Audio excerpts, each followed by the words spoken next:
Something I find to be quite odd is the amount of hate that Invincible has been receiving since the release of Season 2. And upon watching some of these videos, it's very evident that a lot of said hate is unjustified. When I first watched Andy Lee's video, it had been up for maybe a couple weeks and was hovering at around 50k views. A couple months later, I vented my frustrations in the form of a short community post and initially was going to leave it at that. A shout out to the one person who liked it. But as said video inches gradually closer to 1 million views, I feel the need to make a full response. Now, I get it, no one has full control over what videos of theirs the algorithm decides to pick up, and Andy's channel was rather small like mine is before this and a few of his other videos popped off. But seeing as this is a public platform and he's undoubtedly made a good amount of ad revenue from this video by now, I will proceed to tear it apart. Before I get into it, I should state that I do not condone harassment, which should really go without saying, but we all know how the internet can be. Firstly, to give a bit of background on myself, I did attend Sheridan College for animation, but only for 1 semester. Long story short, animation just isn't my thing. I don't have the patience for it. I prefer creating still drawings without having to make those drawings move. I myself am not an animator, as I haven't animated anything in years, and I don't particularly enjoy it. But since then, I've also taken an online mentorship learning storyboarding, so I at least know the basics of how a lot of this stuff works. With that, let's examine the central premise of Andy's 5-minute video. Something wasn't scratching that itch. Was it the writing? No. Was it the changes they made to the original story? No. Was it? It was the animation. The animation in the show can look so lame sometimes. I question whether more than 3 people worked on it. Apparently, Invincible has an animation problem. Okay, Andy, do you have anything to say about the timing, keyframes, or in-betweens? No?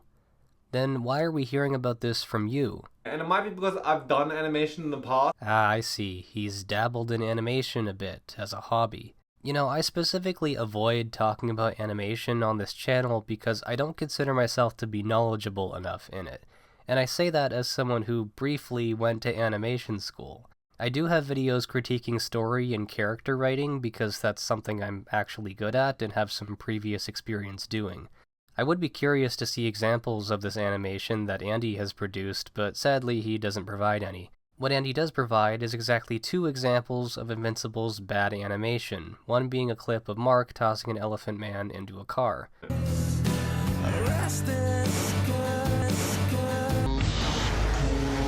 And yes, it does look a bit strange. I personally would have just had him fly directly into the car rather than having him bounce off, as it would have looked more believable. But seeing as this fight happens during a montage and lasts all of 3 seconds, I think it's perfectly fair to give this one questionable creative decision a pass.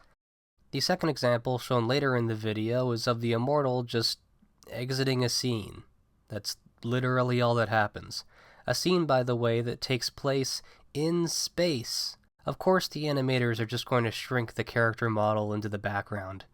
For context, the Immortal has been growing more and more unstable over the past couple episodes to the point that he mistakenly attacks Alan thinking he's an accomplice of Omni-Man.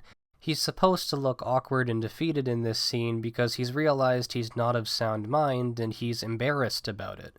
How else should this scene play out? What exactly is supposed to be animated here? Andy tastefully plays circus music over this clip, by the way. Invincible literally sometimes looks like a moving storyboard. I'm sorry, okay? Throughout his video, Andy seems to have a hard time deciding whether to blame Amazon or Wind Sun Sky for Invincible's hypothetical lack of production quality. He'll note that it's not really the animator's fault, but then say he's not going to make excuses for the studio. He blames capitalism near the end, but doesn't expand on it and instead makes a passing comment about globalization. He points out the exploitative nature of the animation industry overseas, even though he heavily implies that he wishes Studio Mirror had gotten to work on Invincible instead. He even says at one point that he feels bad for criticizing the animation, even though that clearly didn't stop him from editing this together. No one forced you to post this video, did they? Like, what is the point of this video? What is your thesis supposed to be? Didn't like the 4-month gap between episodes 4 and 5? Then blame Amazon for wanting to push new episodes out as quickly as possible instead of waiting until the entire season was finished. Don't like having to watch ads during a service you're already paying a monthly subscription for? Then blame Amazon. If your beef is with Amazon and their commodification of art, then you should make a video exploring that instead of nitpicking animation flaws that are barely flaws to begin with. Even if it wasn't Andy's intention to place blame on the animators, a quick look at the comment section shows us that's exactly what people are doing. Here's the top comment: "Bro, I genuinely cracked up when in episode 8 they didn't even animate the Fortnite gun in Invincible's hand, they just put it in as an image." I'm assuming by image this person means a 3D model. And here's that pesky question again: what else is supposed to be animated in this scene? Invincible swings the gun like a bat. That's all that happens. And if the animators had melded the look of the 3D model with the style of the show, then people probably wouldn't have recognized it as a Fortnite weapon and the joke wouldn't have landed. You can't just call things bad animation without explaining why it's bad animation. Second most popular comment: "The best part is when they have a whole tongue-in-cheek bit about hiding bad animation, and it's like just because you reference it doesn't mean you don't have bad animation anymore." Andy replies to this one, by the way, saying "ha ha ha," which is strange because if he were as big of an Invincible fan as he claims to be, you'd think he would know that this bit is a reference to the comics. In issue 3, the artist and writer make a fourth wall-breaking joke in which a comic artist admits to reusing drawings in order to meet deadlines, which is exactly what's done in the comic page itself. In the show, of course, the joke is instead about animation shortcuts because if it had been about comics, the joke wouldn't have made any sense. The animators aren't referencing their own lack of ability, it's a reference to the source material. The fact they put more effort into their teasers than their actual show just to make people believe that they improved their animation style as the season goes on is such a dick move. This may come as a surprise, but it is in fact much easier to pool resources into a 5-minute trailer than it is to disperse them across 8 episodes, all of which are over an hour long. Shocking, I know. Here's a good one.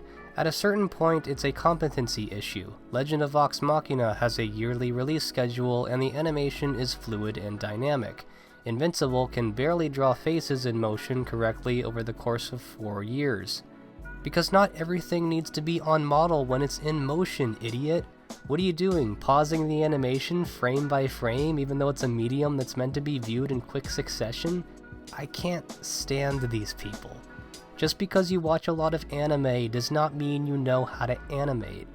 The climax of the Adam Eve special received a ton of praise for being extremely well animated and choreographed, which it absolutely is, but these same people will then ask why Season 2 wasn't given the same treatment, to which I say, what are you talking about? The opening scene of the first episode is also extremely well animated, especially considering how difficult it is to orient the viewer during a fight scene that takes place in mid-air. While we're at it, here's some more cool animation. And some more.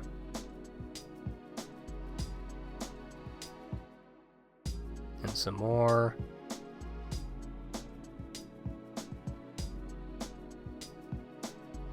I would get into the impressive anatomical accuracy of the gore in Invincible, but I'd like for this video to remain monetized. Point being, there's plenty of things to like about the animated adaptation that fly under the radar because people are too busy bitching about individual frames of things that don't even happen in the foreground.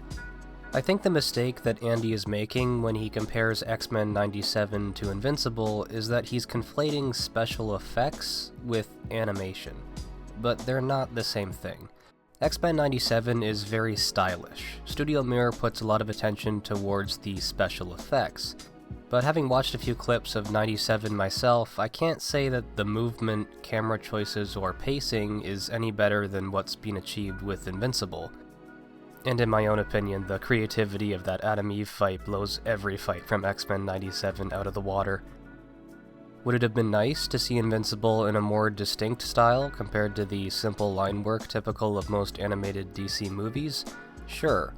I would have loved to see Invincible in the style of Creature Commandos, that Suicide Squad spin-off that came out recently. They capture that comic book style really well with the solid black tones. But the simpler style of Invincible gets the job done, and it is nice to have scenes that are easy to follow instead of being constantly overstimulated with flashy explosions and abstract anime visuals. I mean, if you're going to compare everything to Mappa's highlight reel, then yeah, a lot of animated shows are going to look mid by comparison. But why does everything need to look like it was animated by one of 3 major Japanese studios? God forbid Canadian animators get to work on a big title. Andy eventually gives his closing statement. Anyway, if you're expecting a real solution from me in this video about this issue I'm complaining and just whinging about, I will say this. Why? Are you fucking joking? You expect me to come up with something? That's like asking Olivia Rodrigo to solve world hunger. What the fuck do you want me to do? I'm not some fucking businessman. I don't understand what's going on in Amazon. What's the solution to this problem I made up? Well, don't ask me, I'm just a silly little YouTuber. Excellent analytical skills, Andy. He also attempts to dodge accountability in his pinned comment saying that it's just a cartoon and people need to go touch grass. Why so serious? Why are you getting upset over a cartoon?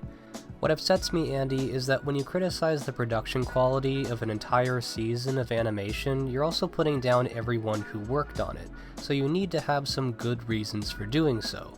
And you haven't given me any good reasons. All you've managed to do is create a hotspot for people to congregate with their brain-dead takes. I wish Andy Lee continued success with his channel, but if I were to give a suggestion, it would be for him to put a little more thought into his script before shitting on something for views. Technically that's what I'm doing right now, but the difference is that I structure my points in a coherent way and provide sufficient evidence to back them up. Most of my videos aren't this negative, I promise. I just needed to get that off my chest.